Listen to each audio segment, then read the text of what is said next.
Pues vamos a hacer este estudio, como decíamos, un paréntesis, aunque luego continuamos con el estudio de Jesús. Y el objetivo van a apuntar dos objetivos, ¿no? Estas escuelas dominicales siguientes.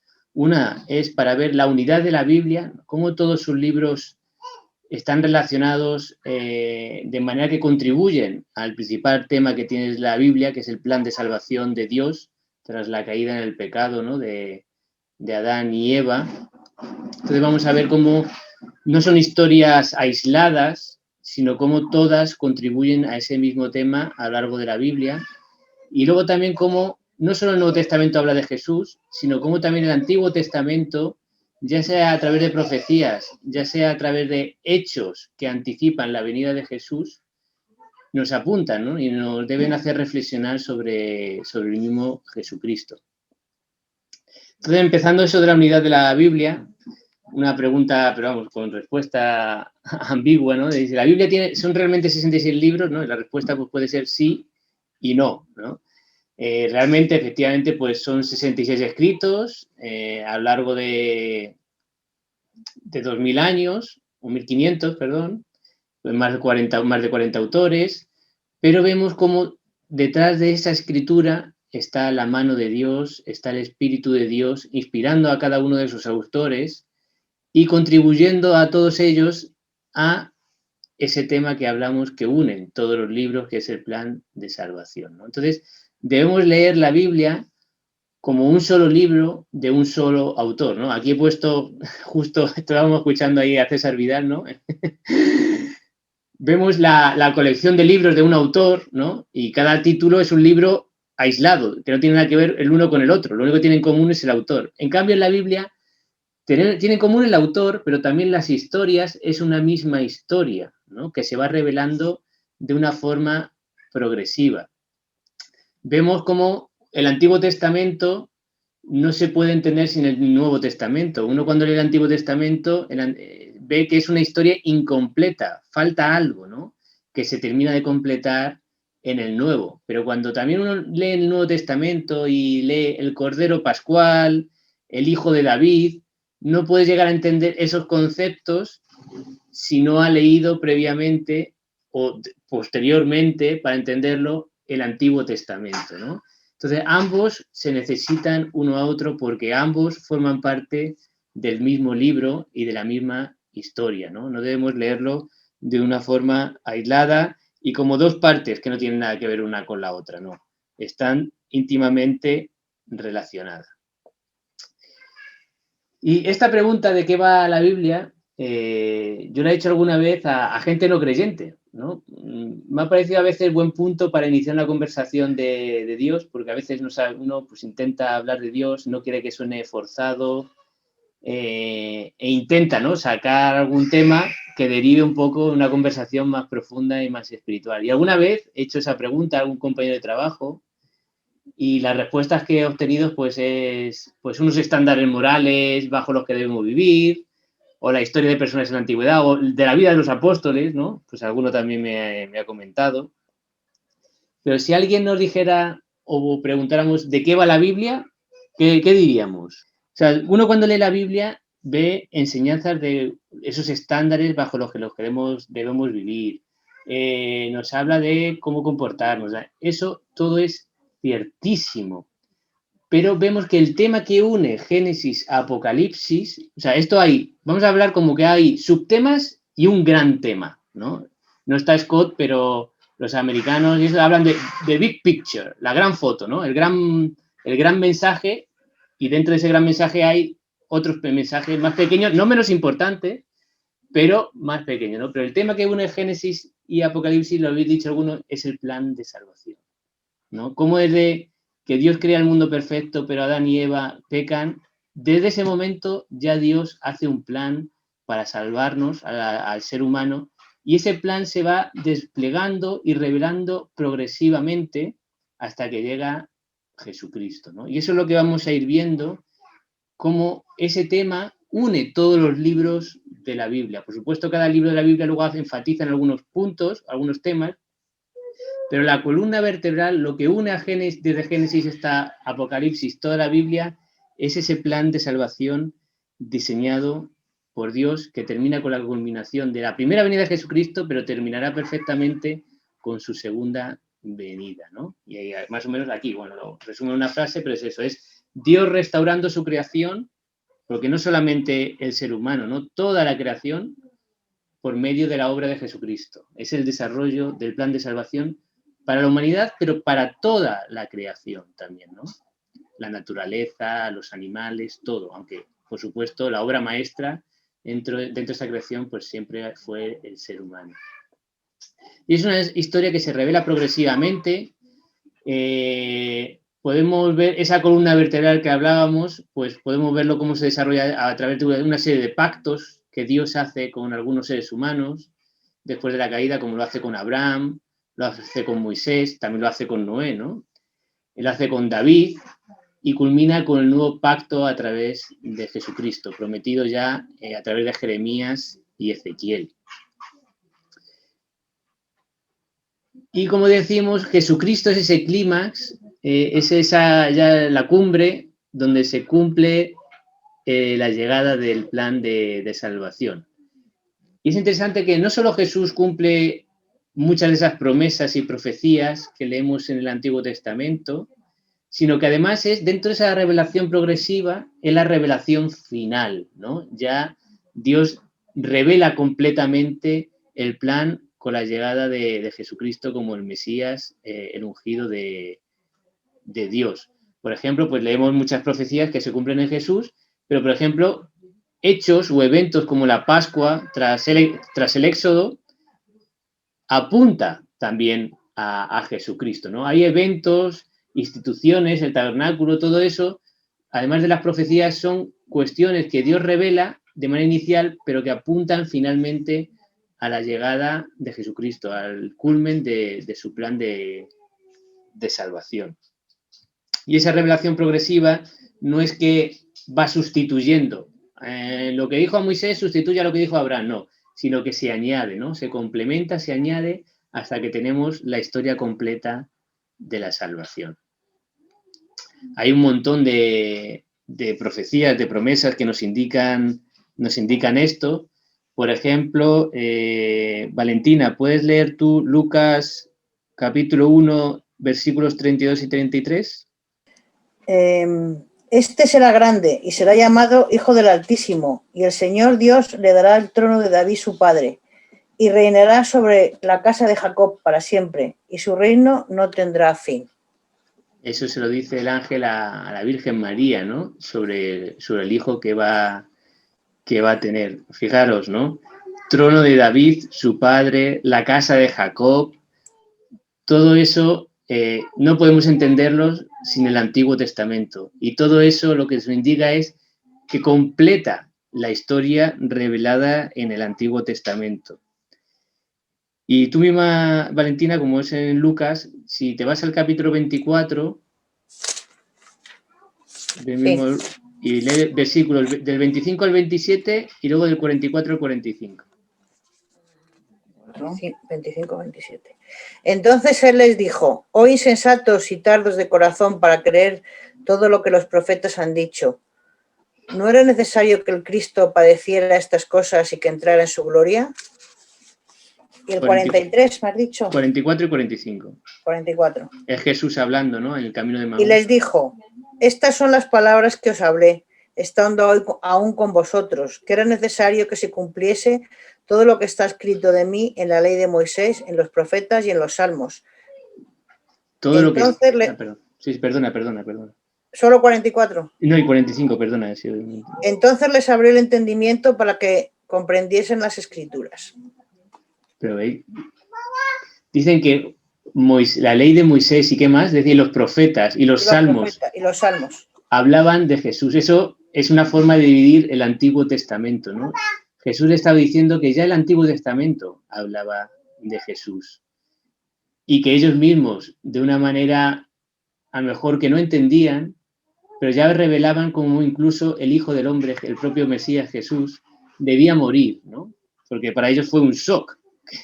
No esperaban que el Mesías tuviera que morir, todo lo contrario, esperaban que el Mesías viniera a expulsar a los romanos, ¿no? de de Israel. Pero estos pasajes nos indican, y, bueno, y todos los que pongo aquí, pues no vamos a leer todos, ¿no? Luego, si queréis, los que me lo pidáis, os envío el PowerPoint y ahí tenéis todos estos pasajes que nos hablan de esto mismo, ¿no? De cómo el Antiguo Testamento nos habla de Jesús y apunta a esa historia que se cumple en él. Los propios evangelios, cuando comienzan, ¿no? Es curioso el principio de cada uno de estos evangelios, principalmente Mateo y Juan, cómo Mateo empieza por una genealogía que yo, sinceramente, en mis inicios me la saltaba, porque no entendía nada. Era un rollo leer todos esos nombres. Pero claro, luego fui comprendiendo que es que todo eso lo que nos quiere indicar es cómo se cumple todo el Antiguo Testamento, todo lo profetizado, todo lo prometido, todo lo revelado por Dios en el Antiguo Testamento se cumple en Jesucristo. Nos hablan de la genealogía de Jesucristo, hijo de David, hijo de Abraham. Veremos los pactos, las promesas a David, las promesas a Abraham, cómo todas ellas se cumplen en Jesucristo. Y es así como comienza el Nuevo Testamento, ligando, uniendo lo dicho en el Antiguo Testamento con lo que va a ocurrir en el Nuevo Testamento. Marcos nos habla también, ¿no? De principio del Evangelio de Jesucristo, Hijo de Dios, como está escrito en Isaías el profeta, ¿no? Nos habla de profecías escritas por Isaías. Juan, cómo comienza con la creación del mundo, pero por medio de quién fue hecho ese mundo, Dios, Espíritu Santo, pero también por el Verbo, por Jesucristo, ¿no? Participó ya desde la creación. Vemos cómo estos evangelios comienzan a enlazar lo dicho en el Antiguo con el Nuevo. Y en el libro de Hechos, no lo vamos a leer, pero también como Pedro o Pablo apuntan a lo revelado en el Antiguo Testamento que se cumple en la persona de Jesucristo. Y aparece también un término, un concepto que es el reino de Dios, que es el que lo vamos a utilizar como herramienta, por decirlo así, para unir desde todo lo ocurrido desde Génesis hasta Apocalipsis. Decía Jesucristo, ¿no? En Marcos 1:15 dice que el tiempo se ha cumplido y el reino de Dios se ha acercado. Arrepentíos y creed en el Evangelio. Fijaros, utiliza el reino de Dios, pero no explica qué es el reino de Dios. Se cree que el reino de Dios ya era un concepto conocido por los judíos y algún escritor cristiano pues ha tratado de definirlo, ¿no? De alguna manera, de una manera así sencilla que podemos entender, y lo define, por ejemplo, Graham Goldsworthy, dice que el reino de Dios consiste en el pueblo de Dios, en el lugar de Dios, bajo el gobierno de Dios. Por ejemplo, Adán y Eva era el pueblo de Dios, era lo que existía, ¿no? Y estaban en el lugar que Dios había elegido, que era en el huerto, en el Edén, y estaban bajo el gobierno de Dios mediante la palabra y el mandamiento que Dios les había dado, ¿no? Vamos a ver cómo ese concepto de reino de Dios se va desarrollando a lo largo de la historia de la Biblia, ¿no? Cómo ese pueblo de Dios, quién forma ese pueblo de Dios, en qué lugar Dios pone a ese pueblo y cómo instituye su gobierno para ese pueblo en cada una de esas etapas de la historia. Vemos cómo ese reino de Dios que era perfecto en el huerto de Edén se destruye por el pecado y el pueblo de Dios, llamémoslo así, Adán y Eva, es expulsado del lugar de Dios. Y a partir de ahí, en lo que hablábamos un poco, Dios establece un plan para restaurar de nuevo esa relación entre Dios y la humanidad. Restaurar de una forma plena de nuevo ese reino de Dios donde su pueblo esté en el lugar de Dios bajo su propio gobierno, ¿no? Y lo vamos a desarrollar a través de 8 etapas que nos van a ayudar a ver esa revelación progresiva en el plan de salvación para restaurar de nuevo ese reino, porque Dios quiere que volvamos a formar ese pueblo de Dios, ese reino de Dios en el nuevo Edén, ¿no? Primero vamos a ver cómo el jardín de Edén era el patrón del reino de Dios, el modelo, ¿no? Lo que Dios quería para su pueblo. Pero cómo ese reino de Dios es perdido tras la expulsión de Adán y Eva por su pecado del Edén. Pero luego Dios establece ese pacto con Abraham y en el que le da una serie de promesas que anticipa el reino de Dios que él promete para su pueblo. Llamaremos reino de Dios parcial a cómo esas promesas de Abraham se van cumpliendo, pero veremos cómo no se cumplen completamente a través del pacto con Moisés o del pacto con David. También hablaremos del reino de Dios profetizado por medio de los profetas durante el exilio del pueblo de Israel, como en medio del dolor y del castigo infligido a su pueblo por su pecado, Dios a través de los profetas les da esperanza de un reino de Dios perfecto que se cumplirá al final de los tiempos, ¿no? Hablaremos de como reino de Dios presente cuando Jesucristo viene por primera vez, luego del reino de Dios proclamado en la era del Espíritu Santo y de la Iglesia, y luego cómo ese reino de Dios ya es implantado de una manera perfecta con la segunda venida de Jesucristo. ¿Alguna pregunta, cuestión que queráis comentar sobre hasta lo visto? ¿Continuamos entonces? Pues continuamos. Bueno, aquí se ve un poco borroso por una forma de extender, pero bueno, esto es un poco la historia bíblica, ¿no? Para que veamos cronológicamente cómo se desarrolla cada uno de estos eventos, pues yo tengo una forma así de memorizarlo un poco con números redondos, ¿no? Abraham, año 2000 a.C., Moisés, año 1500 a.C., David, 1000 años a.C., Isaías alrededor de 700 y luego pues el exilio a Siria en 722 y de Babilonia después del 600 a.C. Y luego ya Malaquías hacia el 400. Para tener un poco cronológicamente cómo se van desarrollando en la historia todos estos eventos que vamos a ir viendo. Y vamos a comenzar con lo que llamamos el patrón del reino de Dios. El plan inicial, bueno, el plan inicial, Dios no va rectificando, ¿no? Pero cómo Dios, el reino de Dios que a Dios le gustaría, ¿no? El modelo del reino de Dios visto en el jardín del Edén. Dentro de todo esto que vamos a desarrollar, Génesis va a ser un libro donde vamos a pasar más tiempo, por eso no extrapolemos el tiempo que vamos a dedicar a Génesis y decir, vamos a tardar una eternidad en dar todo, ¿no? El plan es darlo en 9 semanas, pero es que no se puede entender la Biblia sin entender y estudiar lo que ocurre en los primeros capítulos de Génesis, porque eso va a marcar todo el devenir del resto de la historia bíblica, ¿no? Una pregunta. ¿Para quién fue escrito el libro de Génesis y por qué les era necesario conocerlo? Pregunta. Pues yo creo que fue escrito para todos nosotros, ¿no? Inicialmente. Pero inicialmente yo creo que por los mismos, por los israelitas, no los judíos, yo creo. Vale. ¿Y por qué les era necesario conocerlo? Pues porque si Dios, bueno, es mi opinión, ¿no? Si Dios escogió a ellos, a ese pueblo, para traer su salvación, ellos tenían que saber bien de dónde venía todo eso, ¿no? De dónde venía, bueno, quiénes eran, quién era Dios, sus propósitos al principio, para poder como casi diagnosticar ese problema que ellos tenían, ¿no? Con Dios, para entender, ¿no? Para tener ese fundamento de saber, vale, pues, eso es el problema, Dios es así, aquí son los propósitos de Dios, y pues tener ese concepto, ¿no? De hacia dónde van, hacia dónde va Dios con ellos. ¿Sabes? Sí, perfecto. ¿Alguien había levantado la mano? Es que me parece no ver una mano, pero... Vale. ¿Alguien que quiera comentar algo más? Va por... Matt más o menos lo ha encaminado. ¿Nadie quiere comentar? Sí. Para que viesen que eran pecadores.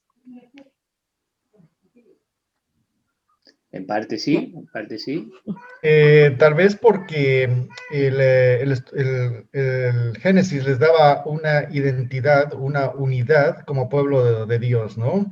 Que serían quienes iban a transmitir realmente a través de este pueblo que se iba a revelar Jesucristo. Entonces, para esa unidad, ¿no? Ese pueblo. Vale, sí, más o menos, efectivamente. Mira, fue escrito hay consenso, aunque pues sabéis que en esto siempre hay alguna diferencia, pero vamos, mayoritariamente se dice que Génesis fue escrito por Moisés, ¿no? Y fue para esa generación de israelitas, como habéis dicho, los que estaban en Egipto, ¿no? O sea, fijaros este pueblo que había estado 400 años en Egipto, la última etapa esclavizados, y habían sido influidos por esa religión, ¿no? De cómo era bueno, yo he leído alguna barbaridad, ¿no? De cómo los egipcios creían que se había formado el mundo, se había creado, claro, y de alguna forma pues el pueblo Israel podía haber estado influido por ellos. Entonces, también necesitaba conocer un poco cuál fue el principio del todo, la verdad de cómo se creó el mundo, y en segundo lugar, o en primer lugar, aún más importante también, es el pacto, o sea, el origen de esta nación, ¿no? Lo habéis dicho, en su unidad y en su origen, de cómo Dios había elegido a Abraham y a partir de ellos la descendencia y luego el plan que Dios tenía para ese pueblo, de darles una serie de promesas y de utilizarlo para dar a conocer al resto también al propio Dios, ¿no? Creo que habéis mencionado no sé si Jorge ha dicho algo así, y efectivamente, ¿no? La misión que tenía Israel para dar a conocer a ese Dios al resto de la humanidad. Y por supuesto, aunque inicialmente no fue, ese fue el principal propósito, a nosotros nos ayuda de esa misma manera también a conocer, ¿no? Dentro de nuestra sociedad, pues hay muchas teorías que, por supuesto, la mayoría de ellas excluyen a Dios como creador del mundo. Es más, ahora parece que los mitos son los que cuenta la Biblia, ¿no? Pues no, es la verdad de cómo surgió todo y también de cómo ese pacto con Abraham, esas promesas hechas en Abraham que se cumplen en Jesucristo, por la gracia de Dios, por medio de la obra de Jesucristo, nosotros también ahora somos partícipes de esas promesas y necesitamos conocer de dónde parten esas promesas y cuál era su fin, ¿no? Entonces fue útil para esa generación de israelitas en Egipto, pero también es necesario conocerla para la generación del siglo XXI de creyentes, conocer cómo se creó el mundo y cuál es el origen de esta fe que nosotros tenemos en las promesas de Dios en su plan de salvación. Y tratando con Génesis, el primer versículo, tú mismo, Jorge, ¿puedes leer Génesis 1:1? Está más o menos al principio de la Biblia. En el principio creó Dios los cielos y la tierra. Génesis 1:1 me has dicho, ¿no? Sí. Es versículo corto, pero determinante, ¿no? Porque tiene muchas implicaciones, ¿no? Y sería una pregunta también, si queréis comentarla. ¿Qué implicaciones tiene de creer en Dios como creador de todo? Tú mismo, Jorge, si quieres comentar. A ver, lo que pasa es que lo que estamos hablando, que ellos venían desde Egipto, ¿no? En donde había muchísimos dioses y cada dios tenía una responsabilidad particular sobre un área de la vida o sobre un área del universo, ¿no? Entonces, aquí lo que está haciendo es enfatizando que hay un solo Dios, absolutamente un solo Dios, creador de todo lo existente. Efectivamente. ¿Y qué hacemos hoy con la teoría de la madre naturaleza, por ejemplo? ¿No? Hay gente que no dice que adora la naturaleza, pero habla de la naturaleza es sabia, ¿no? Intenta como personificar, ¿no? La naturaleza. Deificar la naturaleza. Deificar, efectivamente, ¿no? Pero como tú dices, es que esto parecemos, bueno, esto es para otra época, ¿no? Es que era útil para los que se habían creído en Egipcio, pero sigue siendo muy necesario para el creyente de hoy en día, como tú dices, ver a ese Dios único y creador de todo, ¿no? Esto no funciona porque la naturaleza es sabia y es sabia en sí mismo porque tiene sabiduría la naturaleza, ¿no? Es porque detrás de esa naturaleza hay un Dios creador que no solo lo creó, sino sigue sustentando su creación, ¿verdad? Y en esa creación pues vemos al Dios Padre, pero leemos también que el Espíritu de Dios se paseaba por allí.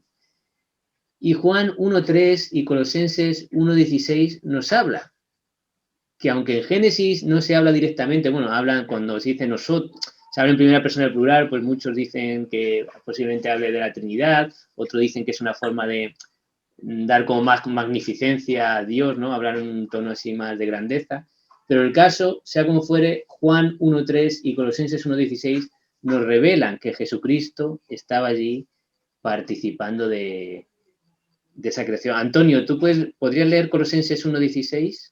Sí, perdonad un segundo, Sí. es que levanté la mano y no me vi. Perdona, es que vi una mano, comenté, pero no... Sí, por supuesto, participa.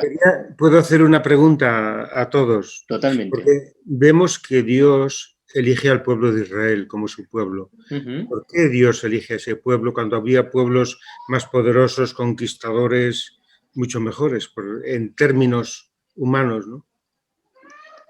Muy buena pregunta. Y ahí, Contesto. ahí entra... ¿Puedo contestar algo? Hola. Yo creo que lo elige porque aunque hubiera muchos pueblos, no estaban los corazones, ya Dios lo sabe, los corazones no están dispuestos a escuchar la palabra entonces Dios ya sabe, aparte de que esos pueblos que había estaban haciendo todo lo malo, porque efectivamente creían en el dios Sol, en la luna, en hacer sacrificios humanos para beneficiarse de una vida eterna, o sea que había muchas cosas ahí y Dios elige a su pueblo porque elige un corazón predispuesto. Otra cosa es que luego, pues claro, el ser humano, como ser humano, nos perdemos cada 2 por 3, porque yo la primera. Pero fíjate, un principio general, no solo para este caso. Necesitaría, Loli, que me dijeras en qué pasajes bíblicos te basas para decir que eso es así, que Israel tenía un corazón dispuesto. A ver, yo no me baso. Lo que pasa es que Dios siempre va a buscar un corazón dispuesto. Y lo va a buscar, aunque somos imperfectos, ¿no? Ahora mismo no te podría decir el pasaje de la Biblia, me lo tengo que preparar. No, mira, yo te comento. ¿Puedo decir algo? ¿Puedo decir algo? Venga, sí, Jorge. Sí, a ver, yo creo que Dios primero, bueno, Él sabe el desenvolvimiento realmente de toda la humanidad, ¿no? Pero Él primero elige a un hombre, y es a Abraham, ¿sí? Por el corazón que tenía Abraham realmente, ¿no? Y a Abraham le hace la promesa de que tendrá una descendencia como las estrellas del cielo, ¿no? Y que serán los hijos de Abraham y serán quienes den a conocer al mundo el deseo de Dios. Entonces yo creo que todo comienza con la elección de un hombre, ¿no? Y luego pues a un pueblo. Vamos a ir... Antonio, busca Josué. Josué. Sí, creo que el capítulo, estoy buscando, creo que es capítulo 24. Si buscas la respuesta a esa pregunta. ¿Estás buscando la respuesta a la pregunta que he hecho? Sí. Está en Deuteronomio 7:7. Sí, pero iba a empezar, iba a empezar en Josué. Bueno, vamos a seguir con Deuteronomio 7:7 porque efectivamente ese iba a ser el segundo. Josué 24, creo, por ahí, dice que Abraham, con su padre, eran paganos. O sea, Abraham estaba adorando en su familia a dioses paganos. No era una persona que ya buscaba a Dios, sino tenía sus propios dioses y influido por la época, la cultura y la religión que él rodeaba, él era pagano, no era creyente en Dios. Y Dios lo elige por gracia. Lo escogió por gracia. No había mérito en Abraham para esa elección. Y luego el pueblo de Israel, por favor, Antonio, lee. Deuteronomio, lo que ibas a leer. 7:7, sí. Dice, no por ser vosotros más que todos los pueblos, os ha querido Yahvé y os ha escogido, pues vosotros erais el más insignificante de todos los pueblos. Y por ahí, por Deuteronomio también 8, por ahí también lo reafirma, ¿no? Y es así, a veces hablamos de la gracia del Señor y no sé, como cuando se repite un término, ¿no? Que a veces pierde un poco el poder o perdemos un poco el valor de eso, pero por gracia somos salvos hoy. Por gracia fue elegido Israel en medio de las naciones. Por gracia fue elegido Abraham para que de él naciera la nación de Israel y de él procediera el Mesías. Es la gracia de Dios. Ni Noé mereció, porque digo, sí, Noé era el más justo de todos, Noé era un pecador. Abraham era un pagano. Israel era una nación tozuda que a la primera de cambio se fabricaba un becerro para adorarlo. A la primera de cambio empezaba a quejarse todo el rato por el desierto. A la primera de cambio empezaban a practicar y adorar a dioses extranjeros que no existían. Todo es por gracia. Tú y yo hoy nos hemos arrepentido, hemos puesto su fe en él y nos podemos atribuir algún mérito. El mérito es de Dios, que ha tenido gracia de apiadarse de nosotros, de enviar a Jesucristo y cambiar nuestro corazón. Veo dos manos levantadas, Loli y Eliseo. Y yo por eso, que yo contestaba la pregunta, efectivamente, que no hay que dudar que es por gracia todo lo que nos pasa con el Señor y todo lo que Dios ha hecho en su pueblo, todos los que queremos estar con Él. Que evidentemente de eso, pero la pregunta era que ¿por qué? No sé, no me acuerdo si es que ¿por qué eligió y no eligió a otros con tantísimos pueblos como había? Pero la pregunta está ahí. A pesar de que yo digo que Abraham, bueno, no he indagado tanto, perdóname, como tú, que Abraham era imperfecto, que es lógico que era imperfecto, porque la humanidad es imperfecta y que tendría dioses paganos, pero cuando le elige, no le elige en vano, Dios sabe lo que elige.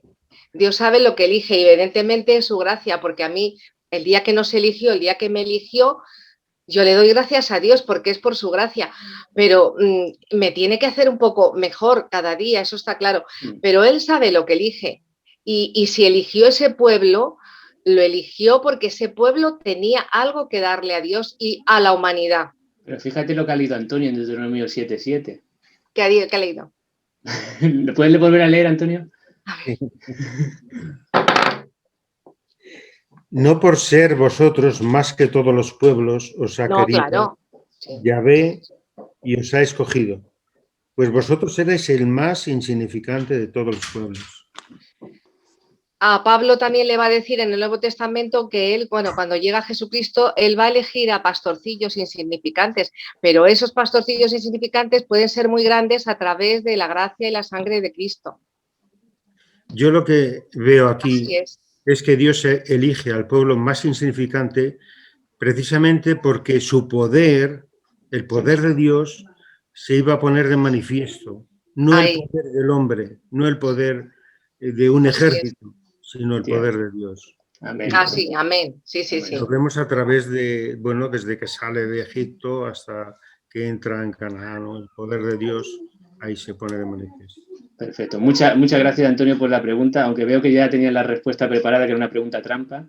La he buscado. Pero es muy pertinente esa pregunta. Eliseo, María. No, la mano levantada era la del principio de todo, que no se llegó a bajar nunca, pero no vale. Habíamos levantado la mano ahora. Vale, perfecto. Oye, muy interesante, ¿eh? Todo. Y en esa creación termina Génesis 1, ¿no? Versículo 31. Y vio Dios todo lo que había hecho, y he aquí que era bueno en gran manera, y fue la tarde y la mañana el día sexto. O sea, toda la creación, todo lo que había creado, era bueno en gran manera, ¿no? Y ese es el reino de Dios, el reino que Dios quiere para su pueblo. Y en ese reino, pues había orden, había paz, había armonía, había una comunión perfecta entre los dos seres humanos que había en ese momento, pero no solo entre ellos, sino toda la naturaleza, todos los animales, todo lo creado era bueno en gran manera, había armonía, no había enfrentamientos. Ese era el reino que Dios deseaba y que había creado. Sí, Sonia ha levantado la mano. ¿En qué versículo del Nuevo Testamento aparece que si nosotros no predicamos la palabra, hasta las piedras predicarán de Dios? Y no me sé el versículo, pero sí, viene en la Biblia. Estás. No es un versículo, es cuando cuando Jesucristo entra con la borriquita en Jerusalén, es cuando dice, calla esta gente, no sé si le dice un romano, calla esta gente, este gentío. Dice, si yo hiciera callar a esta gente, hablarían las piedras. Efectivamente. Sí, pues también, a ver cómo bajo la... Ya está. También me hace pensar un poco en mis cursos de historia que hice en la universidad, de la prehistoria, ¿no? Y muchos de las culturas de antigüedad, pues tenía, sí, es verdad, como mencionaste antes, que tenían diferentes historias o cuentos o tradiciones de cómo se creó todo. Y pues muchos de los griegos y los egipcios y tal, pues tienen unos dioses que creó cosas, bueno, que básicamente la creación vino de un caos, por ejemplo, o vino porque un dios estaba enfadado, o, ¿sabes? Entonces aquí eso, claro, es bastante distinto, esa narrativa, ¿no? Porque viene de, como dijimos aquí, orden, que Dios creó todo en amor, no por enfado, no por al azar, no. Entonces, claro, eso destaca mucho y diferencia muchísimo, pues ese, no sé cómo decirlo, como esto, la historia esta, ¿no? De la creación, porque muestra el carácter de Dios, que hace las cosas en orden, hace las cosas por amor, tiene propósitos, no estamos aquí al azar, y eso, no, solamente para comentar eso. Perfecto. Gracias, Matt. Pues sí, así es. Y así lo vemos en el Jardín del Edén, cómo todo era maravilloso y es lo que Dios realmente querría para su reino. Y no lo vamos a leer, pues vamos un poquillo ya corto de tiempo, pero en Apocalipsis, capítulo 22, los primeros 5 versículos, nos habla de la consumación de su reino y ahí vemos similitudes con el reino de Dios en el Jardín del Edén, ¿no? Y dentro de esa creación, pues destaca la creación del ser humano, ¿no? Hay un versículo, pues, que muchos se preguntan qué es eso de ser creado a imagen de Dios y, bueno, y hay diferentes interpretaciones, ¿no? Y creó Dios al hombre a imagen de Dios lo creó, varón y hembra los creó. Y surgen esas diferentes interpretaciones porque realmente Dios no define explícitamente realmente a qué se refiere con imagen, a su imagen y semejanza, ¿no? Que creó Dios al hombre, pero sí que nos muestra los propósitos de crearlos así, ¿no? En función de las tareas que le da al ser humano en esa creación, con esa relación especial que Dios tiene con el ser humano, de cómo los establece como mayordomos de Dios para el cuidado de su creación, vemos que el propósito de crearlos a su imagen y semejanza es darle estas comisiones, estas tareas, ¿no? De alguna forma, el ser humano, al ser la imagen de Dios, representa de alguna forma al Dios creador aquí en la tierra. Y nos habla del carácter único, ¿no? Que tiene el ser humano dentro de toda su creación. Y hablando, pues eso, del patrón del reino de Dios, el modelo que Dios ha diseñado para su reino es lo que vemos en Génesis. Y definimos de alguna forma, basándonos en ese autor, ¿no? De que podemos definir ese reino de Dios como el pueblo de Dios que se encuentra en el lugar de Dios bajo el gobierno de Dios. Y así, el reino de Dios en el Edén, pues formaba el pueblo, que era Adán y Eva, el lugar era el jardín del Edén y su gobierno era la palabra de Dios, ¿no? El mandamiento que le había dado principalmente a Adán para no comer de aquel árbol, la tarea que tenía en el jardín, que cultivara la tierra, que diera nombre a los animales, ¿no? Ese era el gobierno de Dios. Y vemos como dentro de ese reino, pues las relaciones eran perfectas, tanto entre el hombre y la mujer, la humanidad y Dios, y la humanidad y todo el resto de la creación. Y por último, como dijimos, ¿no? Oye, toda la Biblia apunta a Jesucristo. ¿Cómo apunta a Jesucristo estos pasajes de la creación? Pues lo hemos visto un poco, ¿no? Como en Juan 1.3 y Colosenses 1.16 nos hablan de cómo Jesucristo participa. Al final, Antonio, no has leído Colosenses 1.16. Es verdad. Léelo ahora, léelo. Porque en él fueron creadas todas las cosas, las que hay en los cielos y las que hay en la tierra, visibles e invisibles, sean tronos, sean dominios, sean principados, sean potestades. Todo fue creado por medio de él y para él. Por medio de él y para él. Cuando uno lee Génesis, ¿de cómo puedo ver a Jesucristo de aquí? Pues tienes que verlo porque él estuvo ahí desde el principio y participó en la creación. Juan 1.3 también nos habla de ello y también apunta al nuevo cumplimiento de ese modelo de reino de Dios que Dios quiere para la humanidad, que será en la segunda venida de Cristo, cuando Él restaure ese patrón del reino con los nuevos cielos, la nueva tierra, la nueva Jerusalén, ¿no? Que nos habla, por ejemplo, Apocalipsis 21. Y hasta aquí lo vamos a dejar hoy. Continuaremos el siguiente domingo con el reino de Dios perdido, ¿no? Con la caída por el pecado.